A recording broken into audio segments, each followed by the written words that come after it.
La Otra Hoja, colectivo literario, presenta su programa Hablando de Poesía, desde la sombra del lápiz.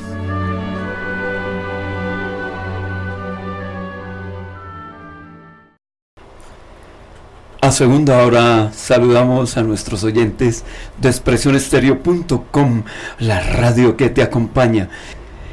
Estamos en la pausa, la tenemos todavía en El Cuervo de Edgar Allan Poe y vamos a escuchar la versión que hay de este poema en audiolibros. Una vez, al filo de una lúgubre medianoche, mientras débil y cansado en tristes reflexiones embebido, inclinado sobre un viejo y raro libro de olvidada ciencia, cabeceando casi dormido, oyóse de súbito un leve golpe, como si suavemente tocaran a la puerta de mi cuarto. Es, dije musitando, un visitante tocando quedo a la puerta de mi cuarto. Eso es todo, y nada más. Aquel lúcido recuerdo de un gélido diciembre, espectro de brasas moribundas reflejadas en el suelo, angustia del deseo del nuevo día, en vano encareciendo a mis libros, dieron tregua a mi dolor. Dolor por la pérdida de Leonora, la única virgen radiante, Leonora por los ángeles llamada, aquí, ya sin nombre, para siempre, y el crujir triste, vago, escalofriante de la seda de las cortinas rojas, llamábame de fantásticos terrores, jamás antes sentidos, y ahora, aquí, en pie, acallando el latido de mi corazón, vuelvo a repetir. Es un visitante a la puerta de mi cuarto queriendo entrar. Algún visitante que a deshora a mi cuarto quiere entrar. Eso es todo, y nada más.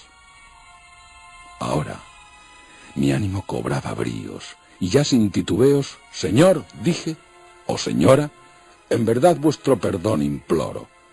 Mas el caso es que, adormilado, cuando vinisteis a tocar quedamente, tan quedo vinisteis a llamar a la puerta de mi cuarto, que apenas pude creer que os oía. Y entonces abrí de par en par la puerta. Obscuridad y nada más. Escrutando hondo en aquella negrura, permanecí largo rato atónito, temeroso, dudando, soñando sueños que ningún mortal se haya atrevido jamás a soñar. Mas en el silencio insondable la quietud callaba, y la única palabra ahí proferida era el balbuceo de un nombre. Leonora. Lo pronuncié en un susurro, y el eco lo devolvió en un murmullo. Leonora. Apenas esto fue, y nada más. Vuelto a mi cuarto, mi alma toda mi alma abrasándose dentro de mí, no tardé en oír de nuevo tocar con mayor fuerza. Ciertamente, me dije, ciertamente algo sucede en la reja de mi ventana. Dejad pues que vea lo que sucede allí, y así penetrar pueda en el misterio. Dejad que a mi corazón llegue en un momento el silencio, y así penetrar pueda en el misterio. Es el viento y nada más. De un golpe abrí la puerta, y con suave batir de alas entró un majestuoso cuervo de los santos días idos. Sin asomos de referencia ni un instante quedo, y con aires de gran señor o de gran dama, fue a posarse en el busto de Palas sobre el dintel de mi puerta. Posado, inmóvil, y nada más. Entonces, este pájaro de ébano cambió mis tristes fantasías en una sonrisa, con el grave y severo decoro del aspecto de que se revestía. «Aún con tu cresta cercenada y mocha», le dije, «no serás un cobarde, hórrido cuervo vetusto y amenazador, evadido de la ribera nocturna. Dime cuál es tu nombre en la ribera de la noche plutónica». Y el cuervo dijo, «Nunca más». Cuánto me asombró que pájaro tan desgarbado pudiera hablar tan claramente, aunque poco significaba su respuesta, poco pertinente era, pues no podemos sino concordar en que ningún ser humano ha sido antes bendecido con la visión de un pájaro posado sobre el dintel de su puerta, pájaro o bestia posado en el busto esculpido de Palas en el dintel de su puerta, con semejante nombre, nunca más. Mas el cuervo posado, solitario en el sereno busto, las palabras pronunció como virtiendo su alma, solo en esas palabras. Nada más dijo entonces, no movió ni una pluma. Y entonces yo me dije apenas murmurando, otros amigos se han ido antes, mañana él también me dejará, cuando me abandonaron mis esperanzas. Y entonces dijo el pájaro, nunca más. Sobrecogido al romper el silencio, tan idóneas palabras, sin duda pensé, sin duda lo que dice es todo lo que sabe, su solo repertorio aprendido de un amo infortunado a quien desastre impío persiguió, acosó sin dar tregua, hasta que su cantinela solo tuvo un sentido, hasta que las endechas de su esperanza llevaron solo esa carga melancólica de nunca, nunca más. Mas el cuervo arrancó todavía de mis tristes fantasías una sonrisa. Acerqué un mullido asiento frente al pájaro, el busto y la puerta, y entonces, hundiéndome en el terciopelo, empecé a enlazar una fantasía con otra, pensando en lo que este ominoso pájaro de antaño, lo que este torvo, desgarbado, hórrido, flaco y ominoso pájaro de antaño quería decir granando, nunca más. En esto cavilaba sentado, sin pronunciar palabra, frente al ave cuyos ojos como tizones encendidos quemaban hasta el fondo de mi pecho. Esto y más, sentado adivinaba con la cabeza reclinada en el aterciopelado forro del cojín acariciado por la luz de la lámpara, en el forro de terciopelo violeta acariciado por la luz de la lámpara, que ellos no oprimiría, ¡ay, nunca más! Entonces me pareció que el aire se tornaba más denso, perfumado por invisible incensario, mecido por serafines cuyas pisadas tintineaban en el piso alfombrado. Miserable, dije, tu Dios te ha concedido por estos ángeles, te han otorgado una tregua, tregua de repente de tus recuerdos de Leonora. Apura, oh, apura este dulce nepente y olvida a tu ausente Leonora. Y el cuervo dijo, nunca más. Profeta, exclamé, cosa diabólica, profeta, sí, seas pájaro o demonio enviado por el tentador o arrojado por la tempestad a este refugio desolado e impávido, a esta desértica tierra encantada, a este hogar hechizado por el horror. Profeta, dime en verdad, te lo imploro, ay, dime, ¿hay bálsamo en Galaad? Dime, dime, te imploro. Y el cuervo dijo, nunca más. Profeta, exclamé, cosa diabólica, profeta, sí, seas pájaro o demonio, por ese cielo que se curva sobre nuestras cabezas, ese Dios que adoramos tú y yo, dile a este alma abrumada de penas si en el remoto Edén tendrá en sus brazos a una santa doncella llamada por los ángeles Leonora, tendrá en sus brazos a una rara y radiante virgen llamada por los ángeles Leonora. Y el cuervo dijo, nunca más. Sea esa palabra nuestra señal de partida, pájaro o espíritu maligno, le grité presuntuoso. Vuelve a la tempestad, a la ribera de la noche plutónica. No dejes pluma negra alguna, prenda de la mentira que profirió tu espíritu. Deja mi soledad intacta, abandona el busto del dintel de mi puerta, aparta tu pico de mi corazón y tu figura del dintel de mi puerta. Y el cuervo dijo, nunca más. Y el cuervo nunca emprendió el vuelo, aún sigue posado en el pálido busto de Palas, en el dintel de la puerta de mi cuarto, y sus ojos tienen la apariencia de los de un demonio que está soñando, y la luz de la lámpara que sobre él se derrama tiende en el suelo su sombra, y mi alma, del fondo de esa sombra que brota sobre el suelo, no podrá liberarse nunca más.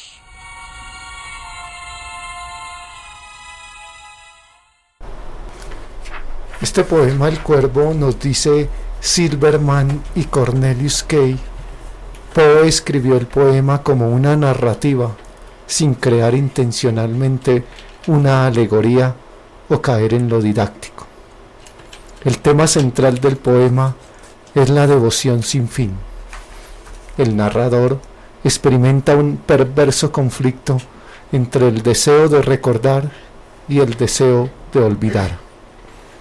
Parece sentir algo de placer en enfocarse en su pérdida. El narrador asume que nunca más es lo único que logra retener el ave, y aún así continúa haciéndole preguntas, sabiendo cuál será la respuesta. Sus preguntas entonces son deliberadamente autodespreciativas y lo llevan aún más a ese sentimiento de pérdida. Poe no deja en claro si el cuervo en realidad entiende lo que dice o si en su intención es crear una reacción en el narrador del poema. El narrador comienza débil y cansado, se torna desconsolado y arrepentido antes de pasar a la histeria y al final a la locura. Christopher Malillet sugiere que el poema es un tipo de paraclausitirón elegíaco. Imagínese ese tipo de poema, Carlos. Duro, Paraclausitirón elegíaco. ¿Y sabe qué significa? Es una forma de poética desarrollada por los grecorromanos que consiste en el lamento de un poeta frente a la puerta cerrada de su amada. Imagínese, una elegía, de ahí viene la palabra elegía. Y este pájaro, esta ave negra, de pronto sordida, está posada sobre el busto de Palas Atenea, y tal vez le daba como la simbología de la sabiduría que sugiere al narrador que es un erudito, pero se la traslada a esta ave. Edgar Allan Poe afirma que el narrador es un joven estudiante, pese a que esto no está explícitamente en el texto, es mencionado en la filosofía de la composición. También se sugiere dentro del poema el hecho de que comience con el joven leyendo un libro, y por busto de Palas Atenea, diosa griega de la sabiduría. Él está leyendo más que un montón de pintorescas y de curiosas tradiciones olvidadas. Similar a los estudios indicados en la corta historia de Poe, Ligeia, estas tradiciones pueden preferir a lo oculto o a la magia negra. Esto enfatiza en la elección del autor de ubicar el relato en el mes de diciembre, un mes en que se cree que las fuerzas de la oscuridad están especialmente activas, como lo creen ahora que en Semana Santa. El uso de un cuervo, el pájaro del demonio, según este escrito, también sugiere esto. La imagen demoníaca se enfatiza por la creencia del narrador de que el cuervo es de la ribera plutónica de la noche, o que es un mensajero del más allá, refiriéndose al planeta Plutón, al dios romano del inframundo, también conocido como Hades en la mitología griega. Hay una cosa curiosa, ¿no?, en este cuervo, porque Poe eligió un cuervo para el tema central de la historia, porque quería una criatura que no razonara pero que fuera capaz de hablar. Decidió utilizar el cuervo, el cual consideró igualmente capaz del habla que el loro. Al concordar en esto con el deseado tono del poema, Poe dijo que el cuervo estaba pensado para simbolizar el triste e interminable recuerdo, porque la lora evoca es algo más alegre. Sí, y como chistosa, ¿no? El parrot, como se le conoce en Estados Unidos. Sería muy diferente, hubiera sido más cómico, más jocoso o algo así, pero de esto lo para coloca. uno lúgubre y de por sí la apariencia del cuervo. Y lo que sentimos cuando grazna un cuervo y pasa por encima de uno, siempre como que le eriza, se eriza uno, ¿no? Bueno, en esa época vuelve y comienza la mula al trigo otra vez, otra relación, se dice que estrictamente platónica, ¿no?, con la poetisa Frances Sargent Osgood. ¿Cómo se llamará el amor hacia las palabras? El amor hacia las palabras de una mujer. Ahí sí no será platónico. Será muy platónico, ¿no? Y esta relación, al parecer, consentida por Virginia, que veía en esta mujer una influencia muy buena sobre su marido. El devaneo dio lugar a uno de los mayores escándalos en la vida del escritor, al mismo tiempo suscitando infinidad de comentarios, habladurías entre los literati de la ciudad. El origen de todo esto fue una mujer que Poe había desdeñado, también escritora, Elizabeth Ave Elliot, que involucró al matrimonio Poe, al matrimonio Osgood y a otras personas en 1847, imagínense, ¿sí? Eso era un escándalo. ¿Cómo le parece, Carlos, ese escándalo? Como siempre, tremendo. Pero en esa época era más tremendo. Hoy en día no hay tanto problema por las parejas, por cambiar. Sí. Ya no hay esa crítica social. Y con toda la liberación que hay y todo ese tipo de cosas, que no es el tema del programa, pero en esa época era un escándalo. Virginia, que no había podido superar la tuberculosis, murió allí en el 30 de enero, que ya habíamos hablado. Los amigos de la familia recordarían después cómo Poe, cuya salud ya se repondría del todo, siguió el cortejo fúnebre de su mujer, envuelto en su vieja capa de cadete, Como haciéndole un homenaje. que durante meses había constituido el único abrigo de la cama de Virginia. Todos los días viendo La uno. escasez, ¿no? Sí. Que tenían que cobijarse con sus propios atuendos O el de apego, ropa, o el apego o el apego hacia a esa prenda. o a lo que significaba la época en que fue militar. Los biógrafos del escritor han sugerido repetidamente que el tema frecuente en su obra de la muerte de una hermosa mujer parte de las varias pérdidas de mujeres a lo largo de su vida, incluyendo la de su madre y su esposa Levin. A este respecto, menciona las muchas heroínas póstumas que jalonan la obra de Edgar Allan Poe. Pues viendo todas estas relaciones que casi al final de su vida tiene Poe, uno como que no pierde las esperanzas. A partir de la muerte de Virginia, la conducta del escritor es la del que ha perdido su escudo y ataca desesperado para compensar de alguna manera esa desnudez, esa misteriosa vulnerabilidad, cada vez tal vez más inestable, más débil, como sí, al peligro, y entonces intenta cortejar a otra mujer, a Sarah Helen Whitman, poetisa mediocre, Nada que ver con Whitman. pero mujer llena de inmaterial encanto, ¿no? Le gustaban las mujeres bellas. Sí. Le atraían mucho las mujeres bellas. Y también interesantes. Sarah vivía en Providence, Rhode Island. Sus relaciones no cuajaron, presumiblemente debido a los problemas de Poe con el alcohol y a su conducta errática. Existe alguna evidencia también de que la verdadera causante de la ruptura pudo ser la madre de Whitman. La suegra. Sí, la suegra, ¿no? La madre de Helen Whitman. De Helen Whitman.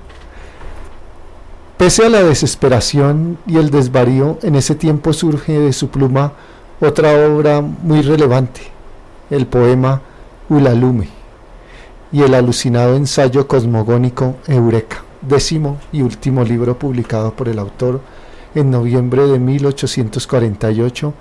Intentará suicidarse con Láudano, pero este actuó como emético y el escritor se salvó.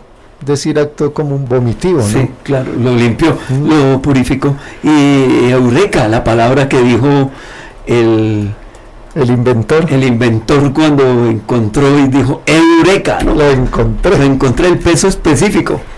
¿Qué tal, Carlos, si leemos este poema a la limón, como diría? Sí, a dos voces, como diría mi maestro de locución. Sí, hagámosle de punto a punto. Primero, Ulalume.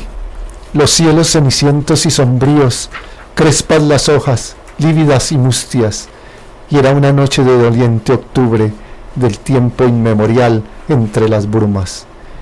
Era en las tristes márgenes del Auber el lago tenebroso de aguas mudas, ante los bosques tétricos de Weir, la región espectral de la pavura. A solas con mi alma recorría avenida titánica y oscura de fúnebres cipreses.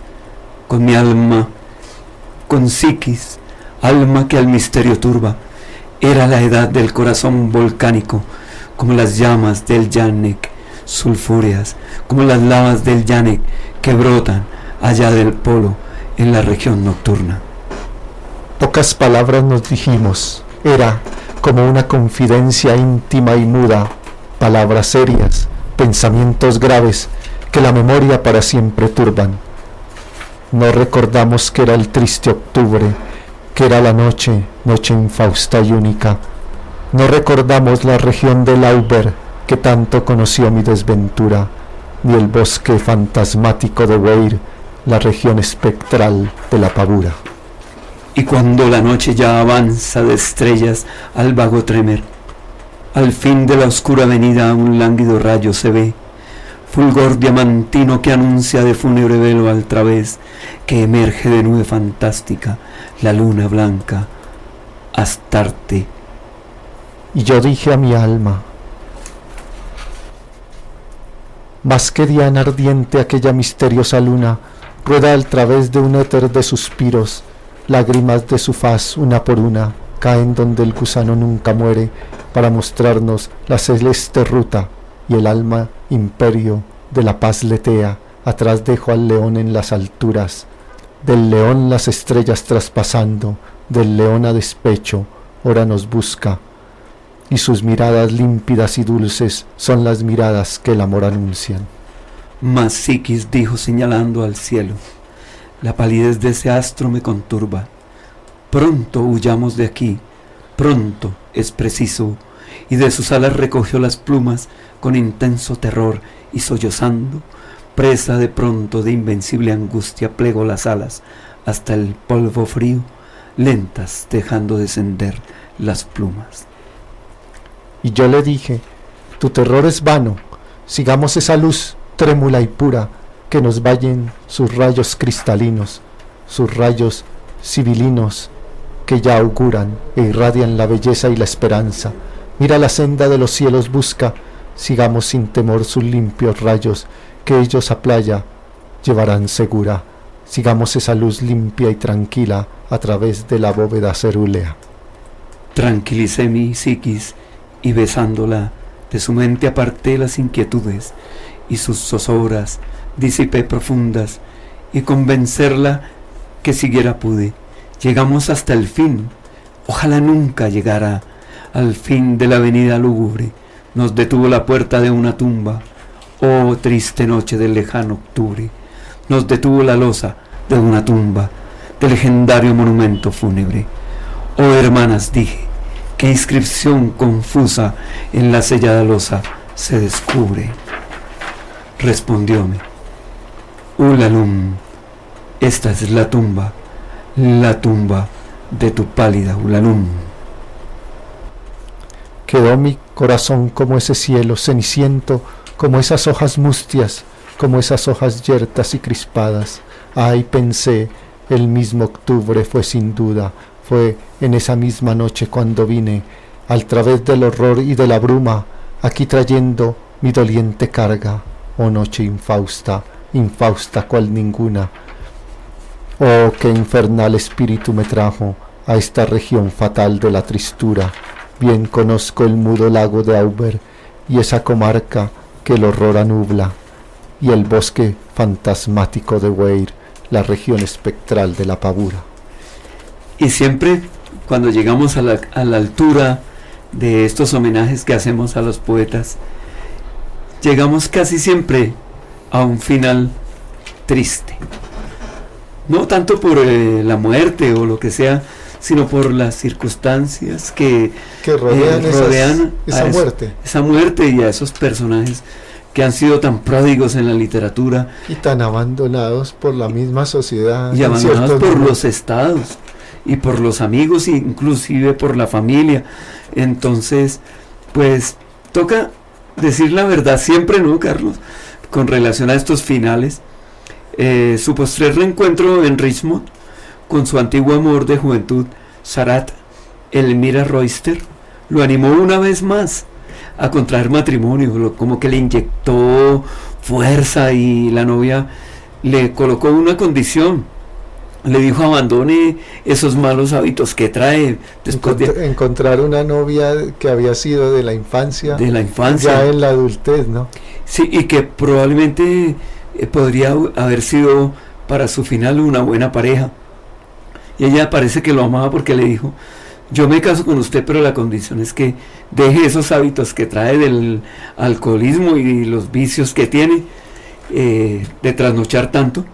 Y se colocó la fecha de la boda para el 17 de octubre de 1849, y por esos días se le vio al escritor, pues con mucha razón, en la ciudad de Richmond, entusiasmado, demasiado feliz.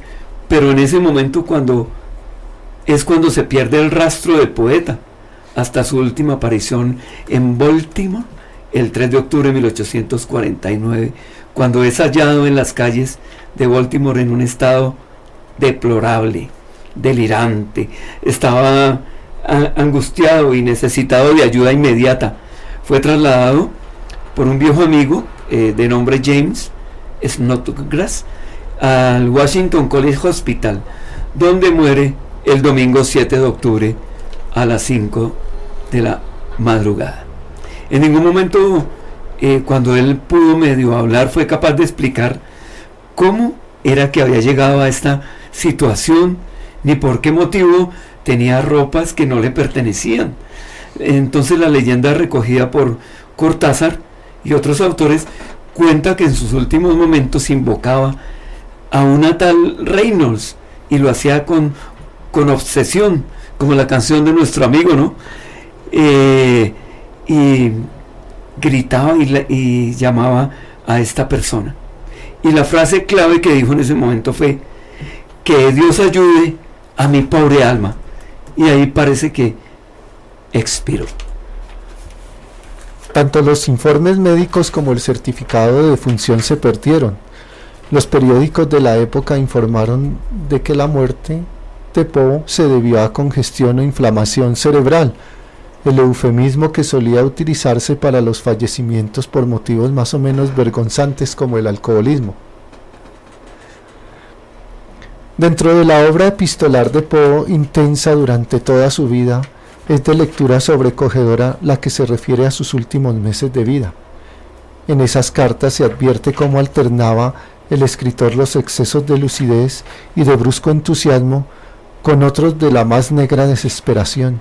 En ese tiempo Poe solía dar pruebas de su deseo de morir, y en alguna ocasión incluso pidió a su tía María Clemm, el único ser vivo con el que tenía una tierna afectividad, que muriera a su lado. Y dice así Poe: no nos queda sino morir juntos. Ahora ya de nada sirve razonar conmigo. No puedo más, tengo que morir. Desde que publiqué Eureka no tengo deseos de seguir con vida. No puedo terminar nada más. Por tu amor, era dulce la vida, pero hemos de morir juntos. Desde que me encuentro aquí, he estado una vez en prisión por embriaguez, pero aquella vez no estaba borracho. Fue por Virginia. A María Clemm, 7 de agosto de 1849. Seguimos entonces hablando un poquito de la obra de Edgar Allan Poe. Poe escribió cuentos de distintos géneros: poesía, crítica literaria y ensayo. Sobre los temas más variados, además de una novela larga. A lo largo de toda su vida también escribió numerosas epístolas o cartas. Sí. ¿Y qué influencias tuvo Poe? Para que por favor nos ilustre, Carlos Camilo. La crítica suele coincidir al determinar las fuentes literarias de las cuales debió este autor. En sus primeros libros sigue a Boccaccio y a Chaucer. También se inspiró en Matthew Hill Lewis y Charles Maturin, entre otros, ¿no? Entre otros. Y también conoció a los góticos alemanes, como Hoffmann, el barón Friedrich de la Montfouquet, de su país, que a él admiró mucho a lo largo de su vida, a Daniel Defoe, Walter Scott, William Godwin y Edward Bulwer Lytton. Poe se inspiró además en las desaforadas historias que solían aparecer en la revista de Edimburgo, llamada Black Woods, Madera Negra. Oiga, está bonito ese nombre, ese magazine, que el bostoniano llegó a satirizar en sus relatos estrafalarios. Aliento perdido, como escribir un artículo a la manera de Black Woods y otros. Ya ¿no? que habla de Madera Negra, podríamos hablar de donde hacen los relojes cucú, Selva Negra. Lo dejamos como para hacer una investigación, profundizar y hacer otro programa, o por lo menos abrirle una ventana en expresionestereo.com, la radio que te acompaña, hablando de poesías de la sombra del lápiz, colectivo literario La Otra Hoja. En poesía se dejó cautivar desde muy joven por Lord Byron.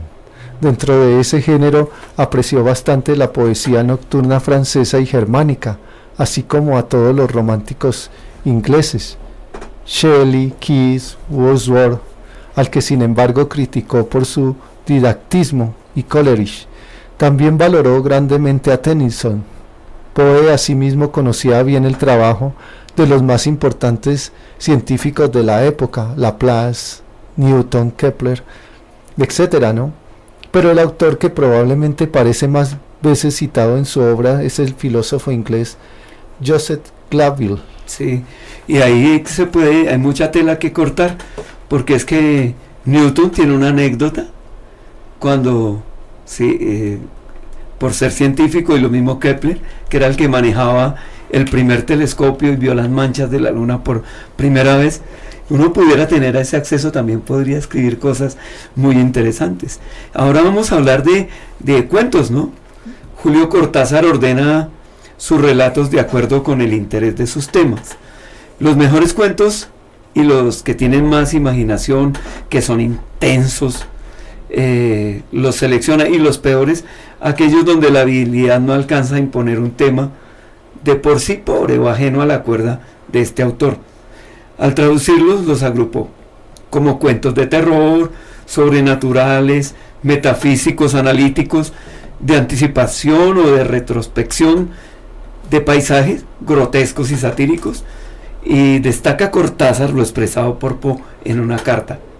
Como lo dijo Poe textualmente: al escribir estos cuentos, uno por uno, a largos intervalos mantuve siempre presente la unidad de un libro. Y es que él tenía una estrategia, hacía un plano para escribir un cuento.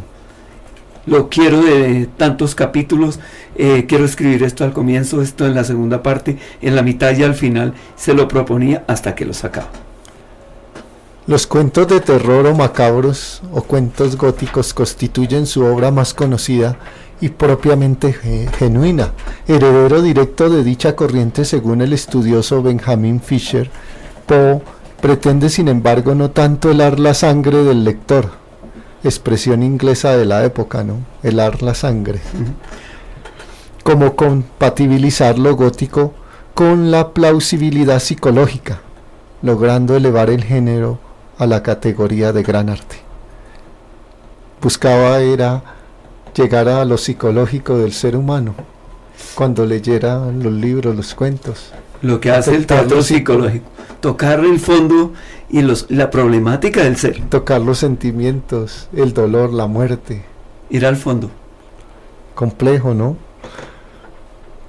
El bostoniano modifica el goticismo, además restándole elementos sobrenaturales, como en su magistral relato El gato negro, en que el desencadenante del horror final es un gato vivo. Lo que traza de algún modo Edgar Allan Poe en sus principales relatos es una suerte de geografía de la imaginación. Entre los herederos directos del goticismo poeano, añade Fisher, se encuentran Eddie Wharton, William Faulkner, Flannery O'Connor, Hal Crane, Stephen King, entre muchos otros. Y para los que no han leído cuentos extraordinarios de Edgar Allan Poe, le aclaramos de lo del gato negro, es que es empalado en la pared. La esposa del tipo la empala en la pared y el gato negro lo descubre, porque también aparece empalado en la pared. Leí El doble asesinato de la calle Morgue, La caída de la casa de Usher, ¿no? Entonces vamos a continuar mirando esto de Edgar Allan Poe en cuanto a su calidad artística como escritor. Como escritor, ¿no? El crítico irlandés Pradaic Colum aseguró que relatos como El barril amontillado, El pozo y el péndulo, La caída de la casa de Usher, Ligeia, se hallan entre los mejores cuentos del mundo, mientras que para el crítico y traductor español Mauro Armiño, a casi 150 años de distancia, siguen siendo estas narraciones las más sugestivas del siglo XIX. De Ricker y Valverde, en la misma línea, sostienen que sus narraciones y algún poema quedan entre los resultados universales de una literatura norteamericana de ese tiempo. El terror, que es un género adoptado por Poe para satisfacer gustos del público, porque en esa época se manejaba mucho este tipo de cosas también por la falta de avance científico y ese tipo de cosas que se prestaban con mayor razón para este tipo de misticismo, se podría decir. A este respecto, el poeta Richard Wilbur manifestó que la grandeza de Poe proviene principalmente de su genio puramente literario, pero también de su maestría en la definición de los estados de ánimo, así como de las transiciones entre los mismos y de sus posibles significados e implicaciones, todo lo cual logra encuadrarlo en estructuras oníricas. La recreación de la atmósfera del terror cerebral, lo que decíamos, ¿no? Psicológico. Trata de mover la parte psicológica del terror, como en el caso del manuscrito encontrado en una botella y un descenso al maelstrom, una impaciencia por enfrentarse a lo desconocido que se aproxima hasta el propio borde del abismo y aún más allá, hacia el país inexplorado, de cuya frontera ningún viajero regresa, aunque le es dado enviar mensajes de desesperación, manuscritos embotellados, por decirlo así. Claro, este tipo de escritos condicionan la psiquis, pero al mismo tiempo la psiquis como que da órdenes y también pasa al plano somático, al cuerpo. Hay control del cuerpo porque la persona se queda quieta, se estremece un poco, se entiesa y ya no quiere salir del lugar donde está. Influye el cuerpo. Lo mismo que sucede cuando, por ejemplo, cuando hemos hecho las lecturas, hay personas que se afectan por las metáforas que se realizan a veces, porque eso crea unas imágenes mentales. Como ocurrió en el Melanie Klein School, el niño que salió emocionado y como alterado por el performance. Pero positivamente hablando. Y dijo, es que la poesía es la misma vida, y ahí podemos expresar y huir de la vida también, cosas que estamos sintiendo. Y de la imaginación, dijo, es parte de la imaginación, es como asistir a una historia fantástica, nos dijo el niño, que hasta quedamos sorprendidos. Sorprendidos, ¿no? Pero fue grato y ha habido buenos comentarios de del performance. Y ahí la vida nos va llevando y ya nos van conociendo poco a poco. Quisiéramos presentarlo más, pero pues no es tan fácil conseguir los lugares. Estamos aquí resaltando el trabajo de Edgar Allan Poe. Todo esto se suscita a partir de este estudio que hemos tomado de otros autores también, para demostrar que la problemática de Edgar Allan Poe no es la única. Actualmente sigue siendo vigente. Sigue siendo. Entonces terminamos por hoy nuestro programa hablando de poesía desde la sombra del lápiz en Expresión Estéreo, la radio que te acompaña.